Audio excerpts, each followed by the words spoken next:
History remembers the battles that shaped empires.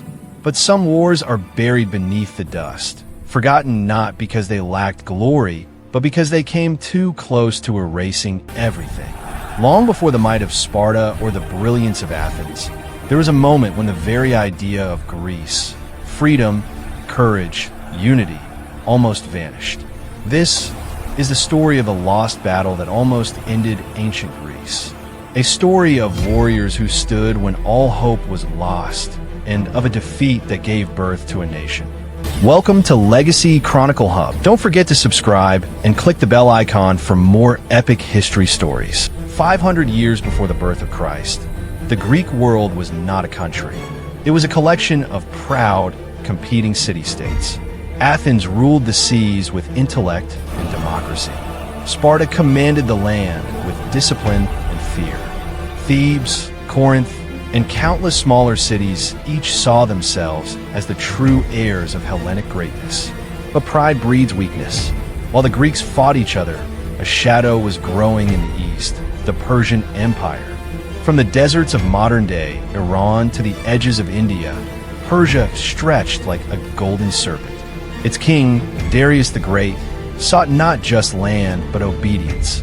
He believed the world could be ruled by one will, his own. And to the Persian mind, Greece was not a nation. It was an infection of rebellion. When Darius turned his gaze westward, he didn't send envoys of peace. He sent an army to burn, to enslave, and to silence the idea of freedom before it could grow. The Persians landed first in Ionia, a Greek colony across the Aegean Sea. Cities fell one by one. Those who resisted were crucified along the coast as a message.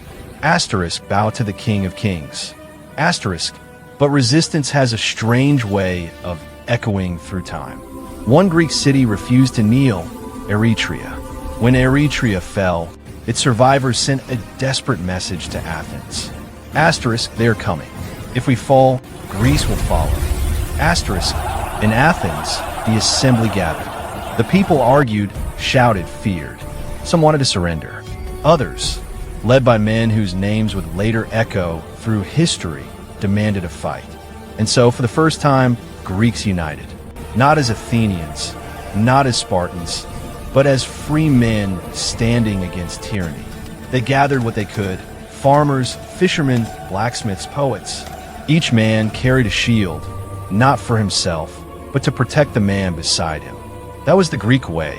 The phalanx, a wall of warriors moving as one. They had no illusions of victory, only a promise to stand their ground, no matter the cost.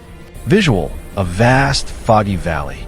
The ground trembles, the sound of marching feet. Narrator, the Persians came like a storm. Tens of thousands of soldiers, rows of archers, cavalry shimmering in the sun. Their banners stretched from horizon to horizon, a sea of fire and gold. The Greeks met them in a narrow valley near a small river called Thermopylae. It was a place no historian would remember because few survived to tell the tale. The first clash was thunder. Bronze met iron. Arrows rained like black rain. For hours, the Greeks held their line. Spears thrust forward, shields locked tight. They pushed step by step, refusing to break. But the Persians had endless ranks and a tactic older than Greece itself. They drew the Greeks forward, pretending to fall. When the Greeks chased victory, the Persians surrounded them on both sides. It was a trap. In that moment, valor turned into doom. Men screamed as the circle closed.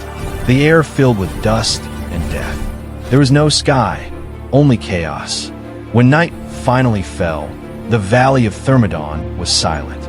Bodies lay stacked like broken shields. The river ran red. Only a handful escaped, wounded, haunted, silent. The Persians claimed victory, but even they were shaken. They had faced men who refused to run, who fought beyond reason. Back in Greece, word spread of the slaughter.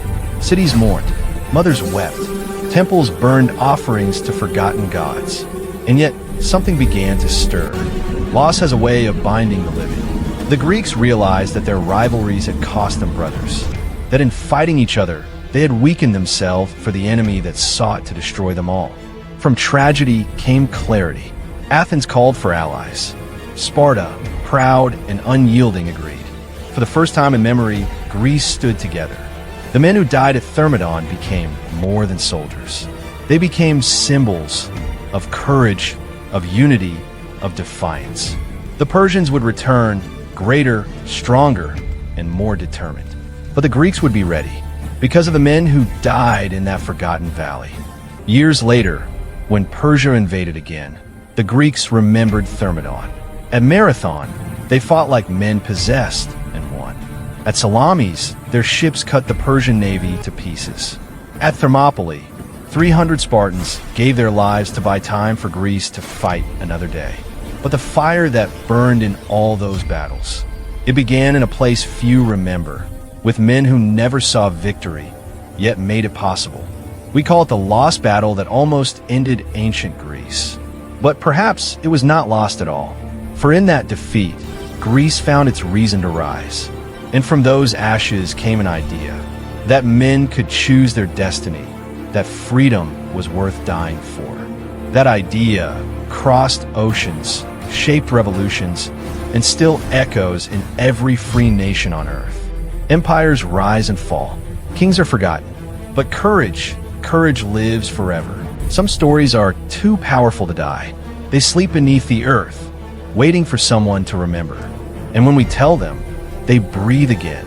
This was the lost battle that almost ended ancient Greece. A story of warriors, of sacrifice, and of the moment humanity stood at the edge of oblivion and refused to fall. You're watching Legacy Chronicle Hub, where history speaks.